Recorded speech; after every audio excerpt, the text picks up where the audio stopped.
Father, and the Son, and the Holy Spirit. Amen. The Lord be with you. And with your spirit. Good evening, everyone. And once again, we count our celebration of Jesus Christ. Today we celebrate the 6th Novena Mass or Simbang Gabi. And for tonight's sponsor for this Mass, we have John Trusty, Caroline Mister, Raquel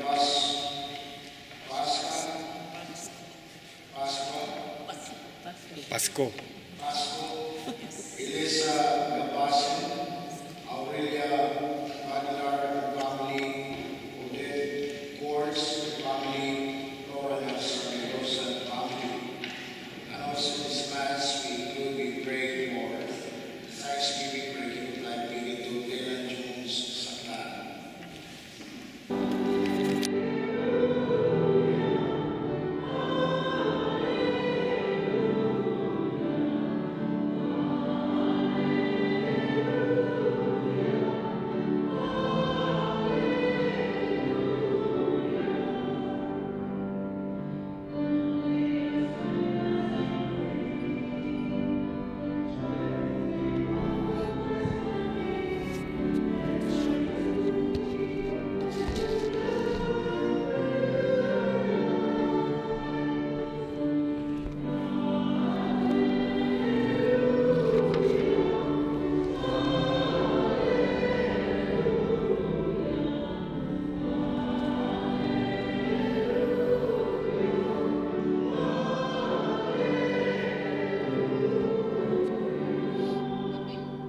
The Lord be with you. A reading from the Holy Gospel according to Luke. Mary set out in those days and traveled to the hill country in haste to a town of Judah, where she entered the house of Zechariah and greeted Elizabeth. When Elizabeth heard Mary's greeting, the infant leaped in her womb, and Elizabeth, filled with the Holy Spirit, cried out in a loud voice and said, "Most blessed are you among women, and blessed is the fruit of your womb. And how does this happen to me, that the mother of my Lord should come to me? For at the moment the sound of your greeting reached my ears, the infant in my womb leaped for joy. Blessed are you who believe that what was spoken to you by the Lord would be fulfilled." The Gospel of the Lord.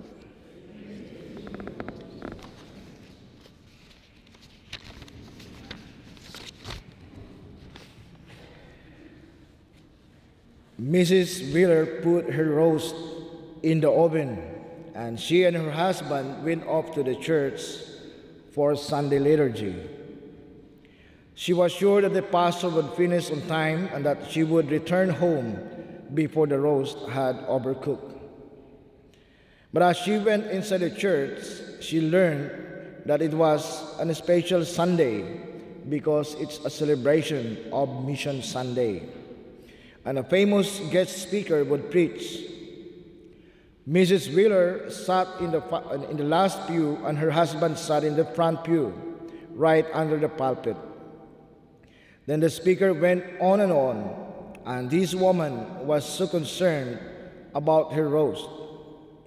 Finally, she wrote a note to her husband and asked the usher to take it up to him. The usher misunderstood and handed it to the guest preacher, who read it, stopped his sermon immediately, and sat down. After the celebration, the pastor asked his guest preacher why he ended up so abruptly. The guest speaker preacher said, "Because I received a note from a member of your congregation." "Oh, really? What did it say?" "It says, 'Go home and shut up the gas.'" My brothers and sisters, I think tonight when you come here in church, you didn't cook, so you don't want to stop me speaking here. Today, my brothers and sisters, our theme for today's liturgy is about joy. We are familiar in hearing in every celebration of Advent and Christmas, we hear this quotation that says, "This is the day the Lord has made. Let us be glad and rejoice." This quotation is quite familiar to each and every Christian who passionately undergoes such journey of the preparation of Advent for the coming birthday of the Lord. Today's theme of our liturgical celebration, as what I said a while ago, is joy. In our upcoming celebration of the birthday of Jesus, we are very much aware that even before Jesus was born, His very presence brings joy to people. In the Gospel today, when Mary greets her kinswoman Elizabeth, is filled with the Holy Spirit and cries out, "Why should I be honored with a visit from the mother of my Lord? For the moment your greeting reached my ears, the child in my womb leaped for joy." I guess today, upon hearing and listening to this word, we also have the reason to leap for joy, because it is God sending His Son for us to celebrate new life. It is not just about Jesus for Christmas, but it is about also our participation as a community, as part of this redemptive act Jesus is going to do. That's why, as Deacon last Sunday would say, Christmas is divided into two words, Christ and Mass. Meaning, it is Christ celebrating in the community in order for us to really thank God who gave us eternal life. My sisters and brothers, now it is our turn to leap for joy as we approach the celebration of Christmas. But how authentic will our joy be? Will it be a forced joy that can only be achieved by merrymaking, such as dancing, drinking, shopping, and decorating?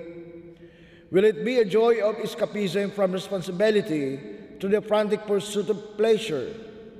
Or will it be the superficial joy of prosperity suggested by sleek television commercials? Last October, when I was starting to make these paroles, then after only last week, in my own realization, I guess I said, that was 32 of them. And it's unbelievable to have that energy. But in my own personal point of view, I said, is this parole making intended just for the people to appreciate, or in order for them to appreciate because it signifies Jesus being the light of the world? Because when we appreciate the decorations, there is more greater than that. Because Jesus gave us a concrete manifestation of a good decoration in our life. We've been decorated with the grace of God, with the blessing of God, and that's why we have been created according to His own image and likeness. That's why to be authentic, our Christmas joy must be something deeper than these false substitutes. I read a book entitled Joy. The writer of this book gave some suggestions as to how one might attain this kind of real joy. His approach is based on the conviction that joy is a feeling that comes from the fulfillment of one's potential. The writer of this book explores the different areas where we can develop our human potential. First, he said, the body, health, energy level, muscle tone, and breathing all play a role in how much we enjoy our body.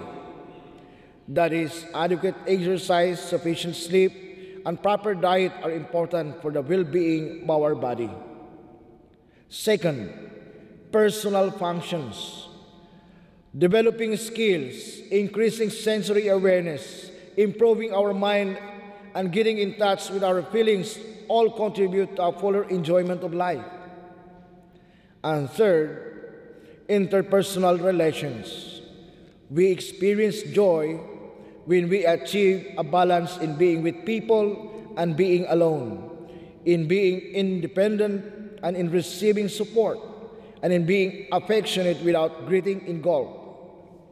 Fourth, organizational relations. To realize our potential, we need the support of the society, of the community. We need a warm family, congenial place to work, and a government concerned about our welfare. That's why, my brothers and sisters, Simbang Gabi is not just for us Filipinos. Simbang Gabi is not just for a certain people who want to change and to be converted. But Simbang Gabi is a privilege given to each individual of us. Because if you know the reason why in the Philippines they celebrate Simbang Gabi, dawn masses, is that those priests before, they gave, a chance for fishermen and for farmers to prepare themselves for the coming birthday of the Lord. So for us, my brothers and sisters, when we hear the word Simbang Gabi, it is always attributed to the Filipinos. But for us, it is not just Simbang Gabi attributed to us, but this is actually a community preparation. We've been given a chance, a privilege by the Lord to reflect, to be in silence with the Holy Spirit, to ponder and appreciate the goodness, the good qualities of life that we receive from God. And we have to glorify God in our preparation. We have to go deeper and reflect, evaluate what had happened in the past. What are my pains? What are my problems that I would like to offer to Jesus? That's why I remember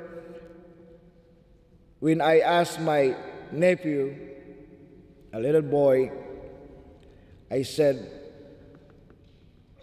do you know the difference between pain and suffering? And my brother said, they are just the same, Father. Pain is physical, while suffering is spiritual. But my nephew said, no. Pain is something physical, you feel it, and suffering when you add love on it. My brothers and sisters, we are bringing all the painful experiences we have in life, but we add love in order to experience inner joy. So all of these suggestions to attain joy are excellent as far as human psychology can take us, but they will still leave us short of that ultimate joy that only comes through Jesus. His very presence in our midst is the source of this kind of joy.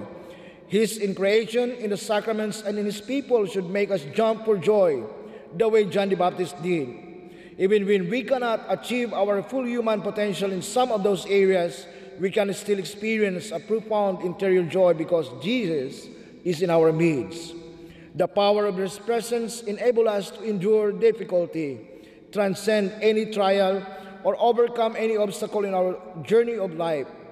Jesus' presence brings us peace where there is anxiety, sharing where there is selfishness, and dreams where there is despair. I like this composer, Isaac Watts, was right when he composed a Christmas carol entitled Joy to the World. Indeed, there is a real joy in the world at Christmas time because the Lord is coming. He is Emmanuel, God is with us. Let Jesus be our reason to experience and celebrate joy for this coming season of Christmas. Joy is not to be kept, but to be shared as our expression of God's love for us. Let us be a concrete sign of joy because Jesus, the Emmanuel, is with us. And therefore, to end up my reflection, I would like to share with you about this quotation. It says, daily blessings are daily reminders of God. Where worry ends, where faith begins. In prayer, God hears more than words. He listens from our heart. Please all stand.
Majesty,